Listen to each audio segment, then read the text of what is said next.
Hello guys, welcome to रोजगार सवेरा। शुरू करते हैं 17 अक्टूबर की current affair with static GK. पहला क्वेश्चन है, डॉक्टर हरिणी अमरसूरिया किस देश के प्रधानमंत्री हैं जो 3 दिवसीय भारतीय यात्रा पर आए हैं?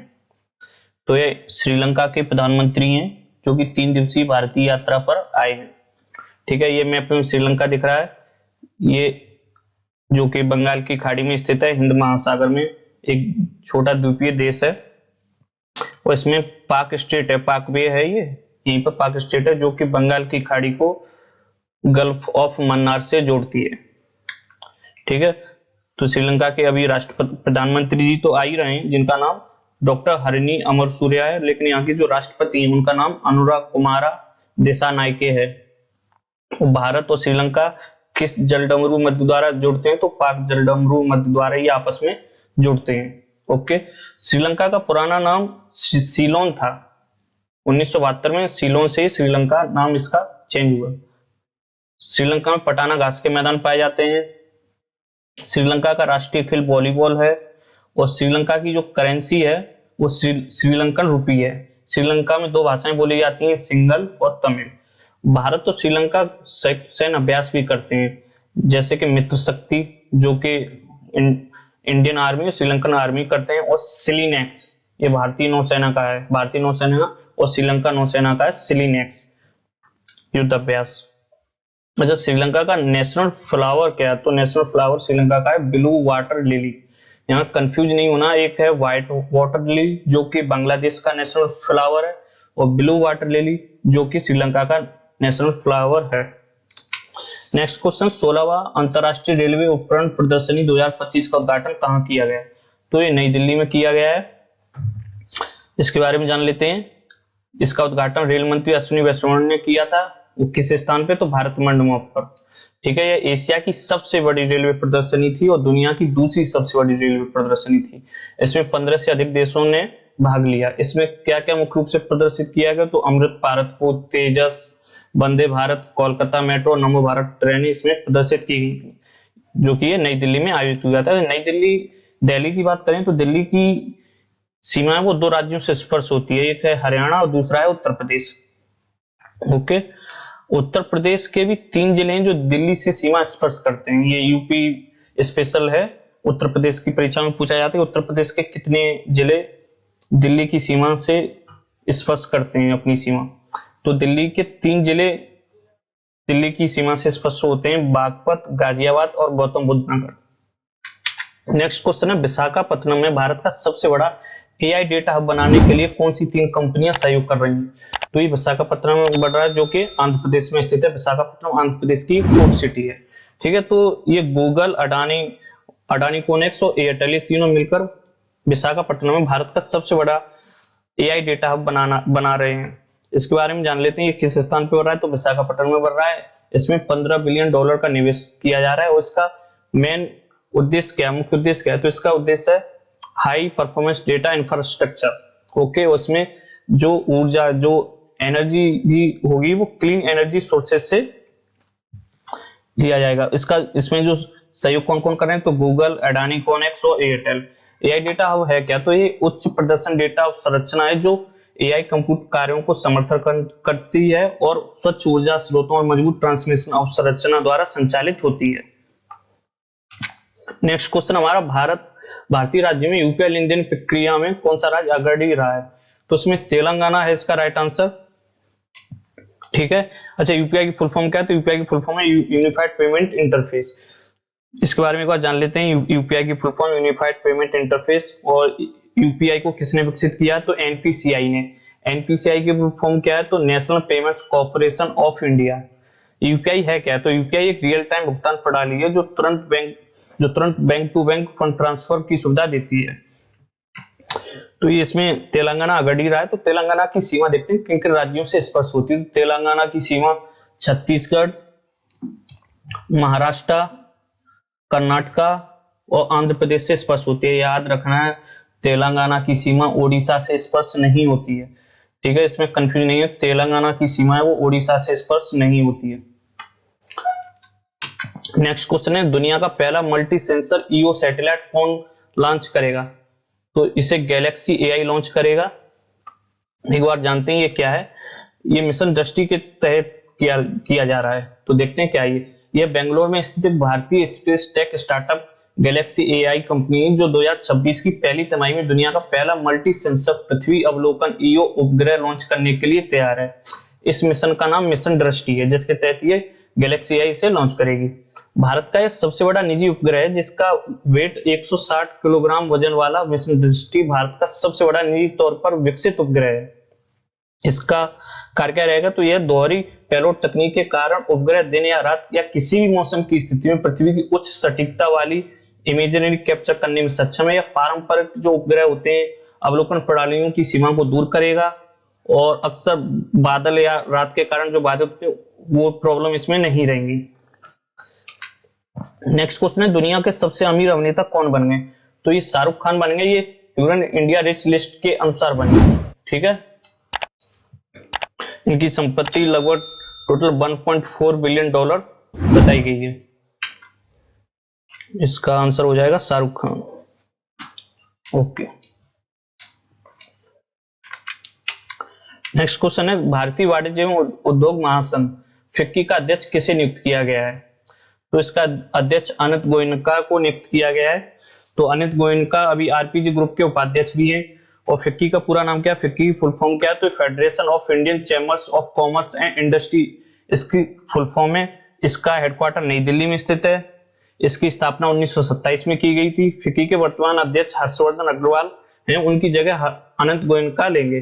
फिक्की एक गैर सरकारी गैर लाभकारी व्यापार एवं उद्योग संगठन है जो भारत में उद्योग और व्यापार समुदाय का प्रतिनिधि संगठन है।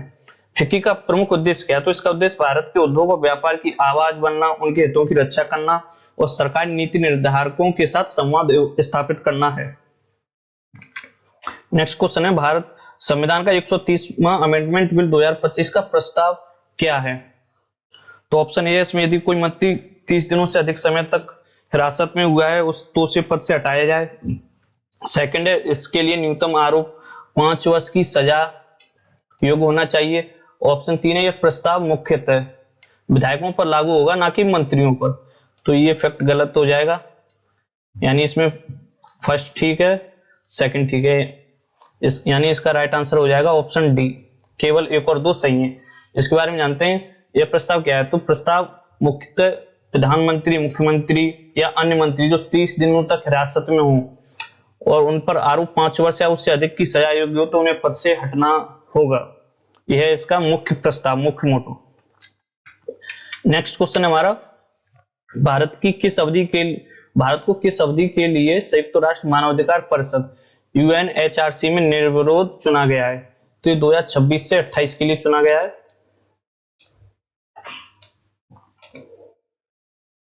भारत को निर्विरोध 177 मतों से 2026 से 28 के लिए चुना गया है। संयुक्त राष्ट्र मानवाधिकार परिषद की स्थापना 2006 में हुई थी।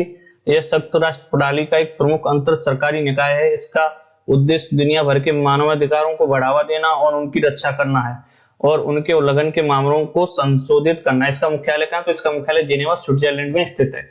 यूएनएचआरसी की फुल फॉर्म क्या है? तो United nation human rights council. Okay, next question है, 2030 कॉमनवेल्थ गेम्स के लिए कौन सा भारतीय शहर प्रस्तावित है? तो इसके लिए अहमदाबाद है इसका राइट आंसर। ठीक है, अब कॉमनवेल्थ गेम्स के बारे में थोड़ा जानते हैं। कॉमनवेल्थ गेम्स है वो विश्व में दूसरा सबसे बड़ा खेल उत्सव है। पहला ओलंपिक है, उसके बाद दूसरा सबसे बड़ा खेल उत्सव राष्ट्रमंडल खेल। कॉमनवेल्थ गेम्स को हिंदी में राष्ट्रमंडल खेल कहते हैं, तो यानी कॉमनवेल्थ गेम्स ही है। इस खेल का आयोजन 2 ओलंपिक खेलों के मध्य में होता है। जैसे 2026 के जो कॉमनवेल्थ गेम्स है वो ग्लासगो स्कॉटलैंड में होंगे, तो 2024 और 2028 के ओलंपिक के बीच में आयोजित हो रहे हैं। पहले फर्स्ट कॉमनवेल्थ गेम है वो 1930 हैमिल्टन कनाडा में आयोजित हुए थे। लेकिन भारत ने किस कॉमनवेल्थ गेम में पहली बार भाग लिया? तो भारत ने दूसरे कॉमनवेल्थ गेम यानी 1934 जो लंदन में आयोजित हुए थे उसमें भारत ने पहली बार भाग लिया था। तो ये फैक्ट याद रखना, 1930 में पहले कॉमनवेल्थ गेम आयोजित हुए थे कहां पर? हैमिल्टन कनाडा में।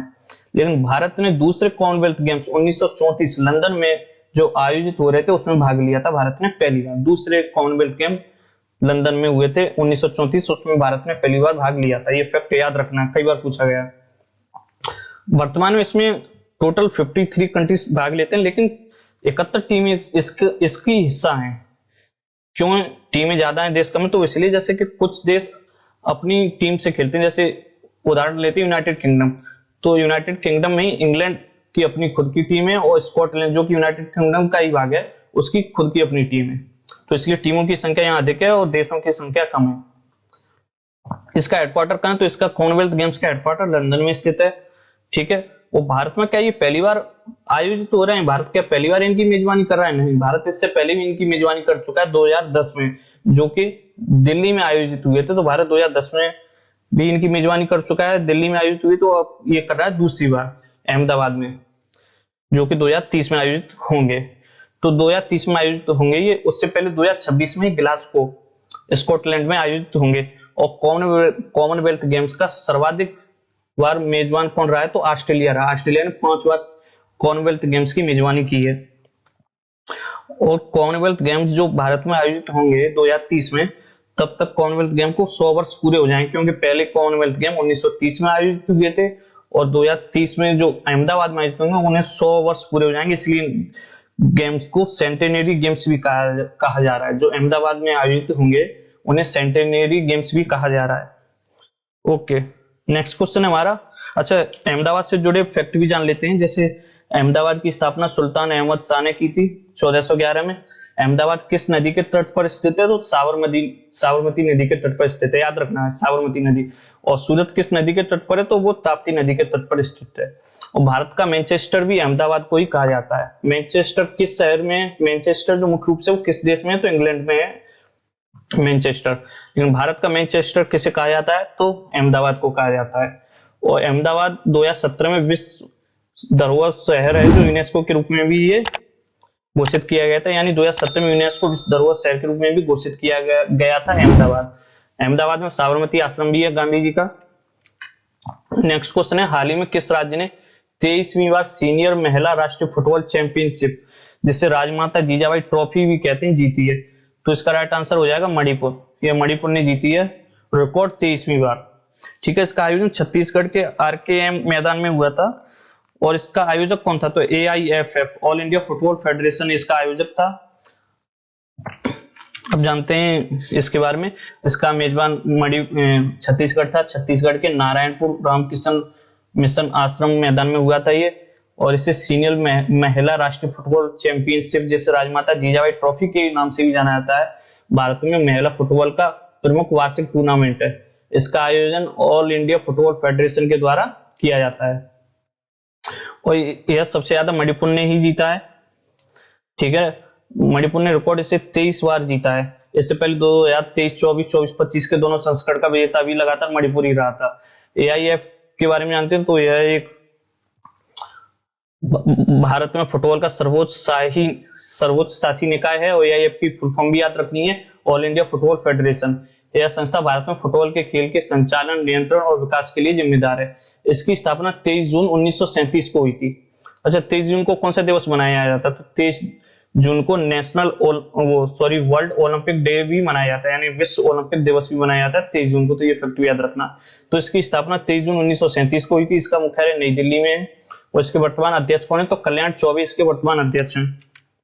AIF कौन कौन से टूर्नामेंट कराता है?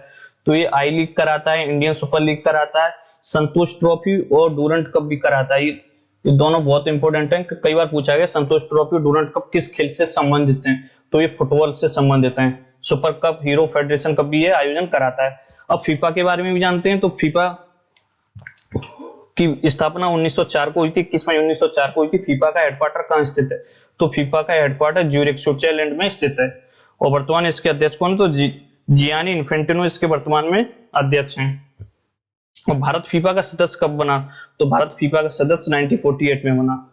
ओके, तो ये कहां पर आयोजित हुई थी? ये छत्तीसगढ़ के आरकेएम आश्रम में टूर्नामेंट आयोजित हुआ था। सीनियर महिला राष्ट्रीय फुटबॉल चैंपियनशिप, जिसे राजमाता जीजाबाई ट्रॉफी भी कहते हैं, छत्तीसगढ़ में आयोजित हुआ। तो एक बार देखते हैं छत्तीसगढ़ की सीमा किन किन राज्यों से स्पर्श होती है। तो छत्तीसगढ़ की सीमा झारखंड, उत्तर प्रदेश, मध्य प्रदेश, महाराष्ट्र, तेलंगाना, आंध्र प्रदेश और उड़ीसा से स्पर्श होती है। Thanks for watching. अगर आपको ये वीडियो अच्छा लगा तो प्लीज लाइक शेयर सब्सक्राइब जरूर करें। धन्यवाद।